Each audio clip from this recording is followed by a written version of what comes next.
Les doy la bienvenida a esta clase de física con la descripción de los movimientos. En la clase de hoy vamos a aprender qué tipo de movimientos existen. Básicamente nos vamos a enfocar en las diferencias entre desplazamiento y trayectoria y además vamos a aprender los distintos tipos de trayectoria.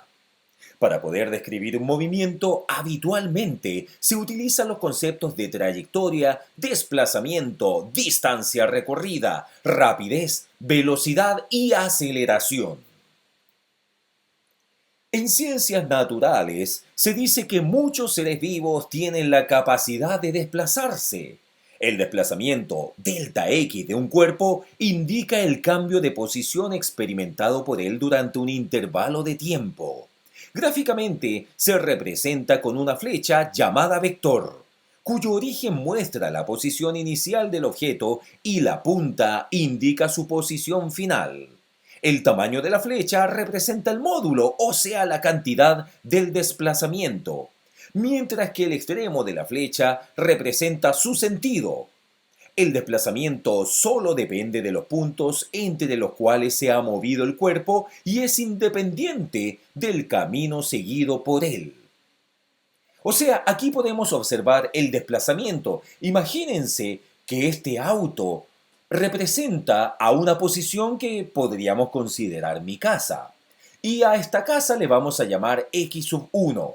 Luego yo debí manejar hasta la universidad y a la universidad le vamos a llamar posición X2. La línea recta, o sea, la distancia línea recta que hay entre mi casa y la universidad, le vamos a llamar desplazamiento. Y el desplazamiento va a estar definido con una X y una rayita arriba, una flecha, o sea, un vector X. Y el desplazamiento va a ser igual a la posición final menos la posición inicial, o sea, la distancia que hay en línea recta entre un punto y el otro. Es como si yo tomase un helicóptero y me fuera en línea recta hacia allá, y por lo tanto no tuve que doblar en ninguna de las esquinas que usualmente hago cada vez que manejo en el auto. Para ir de un punto a otro se puede decir o se pueden seguir varios caminos. A cada uno de estos caminos se les llama trayectoria. Es decir, el desplazamiento de un cuerpo entre dos puntos diferentes se puede hacer siguiendo distintas trayectorias. Si medimos la longitud de la trayectoria, obtenemos la distancia recorrida, d.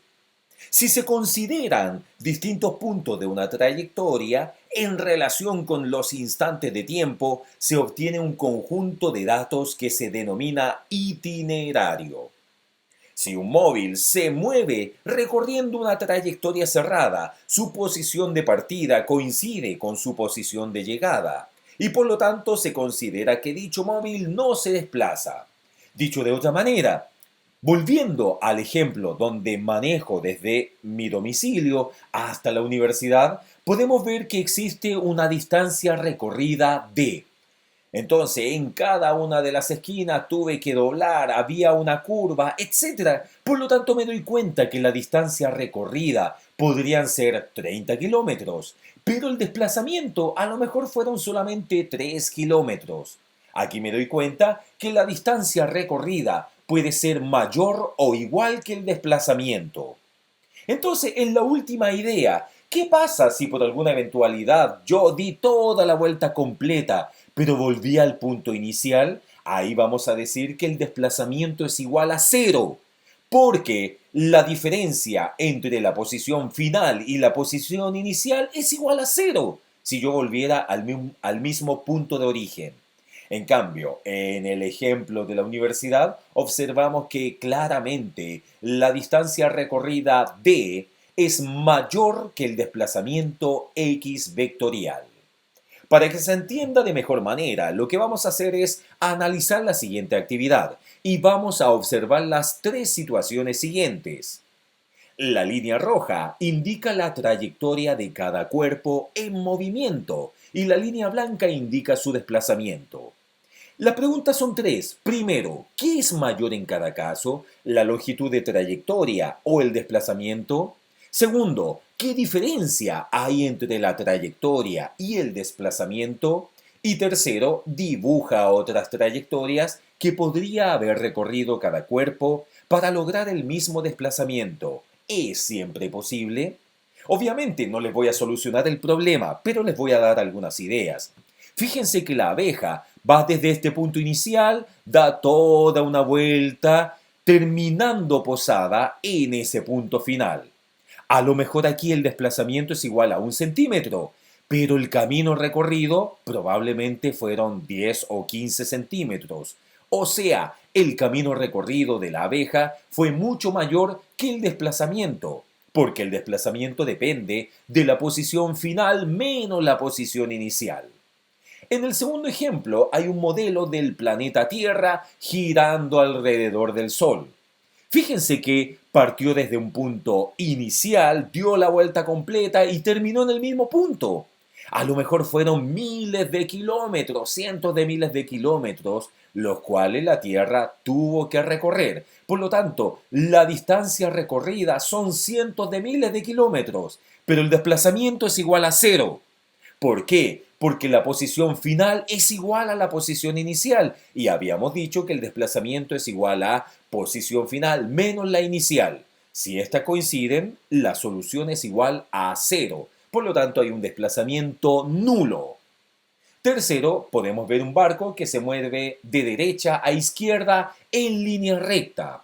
Por lo tanto, el camino recorrido a lo mejor fue igual a 1 kilómetro. Y el desplazamiento también fue igual a 1 kilómetro, debido a que se movía en un sentido único, de derecha a izquierda, en línea recta. Por lo tanto, los invito a desarrollar estos 3 ejercicios y posteriormente los vamos a analizar en la clase. Ahora tenemos distintos tipos de trayectoria. Entonces, ¿qué podríamos decir respecto a los tipos de trayectoria existentes? Cuando la trayectoria seguida por un móvil es una línea recta, se dice que su movimiento es rectilíneo, como la caída de una manzana vista por una persona que está junto al árbol. O incluso, volviendo al ejemplo anterior, aquí podemos ver que el barco tiene una trayectoria rectilínea. Si su trayectoria es una línea curva, se dice que su movimiento es curvilíneo, como el movimiento de una jabalina al ser lanzada por un atleta. O sea, estamos pensando desde la vista por una persona frente a ella, o incluso podríamos ver este avión que también tiene una trayectoria curvilínea. En general, los movimientos en la naturaleza son una combinación de ambos tipos. ¿Qué otros ejemplos puedes dar de ambos tipos de movimiento? O sea, ¿qué ejemplo tienes en mente sobre una trayectoria rectilínea, como el de una bala, o una trayectoria curvilínea, como por ejemplo un avión o una jabalina? Para que se entienda de mejor manera, les invito a desarrollar la siguiente actividad que dice lo siguiente. El siguiente esquema muestra la posición de una chinita en diferentes instantes durante su recorrido por una rama recta.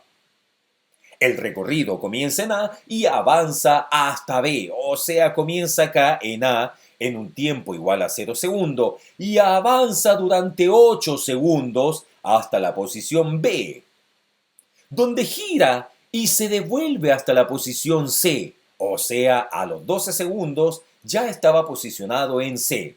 Luego gira nuevamente hasta detenerse en D, donde según nuestro reloj ya habían pasado 15 segundos. Entonces de A pasa a B, se devuelve a C, para luego ir a D, y todo eso en 15 segundos en total. Número 1. Determina el desplazamiento de la chinita y dibuja el vector que lo representa. Y segundo, calcula la distancia recorrida por la chinita durante todo el trayecto. Les doy tiempo entonces para que analicen esas dos preguntas. Muchas gracias.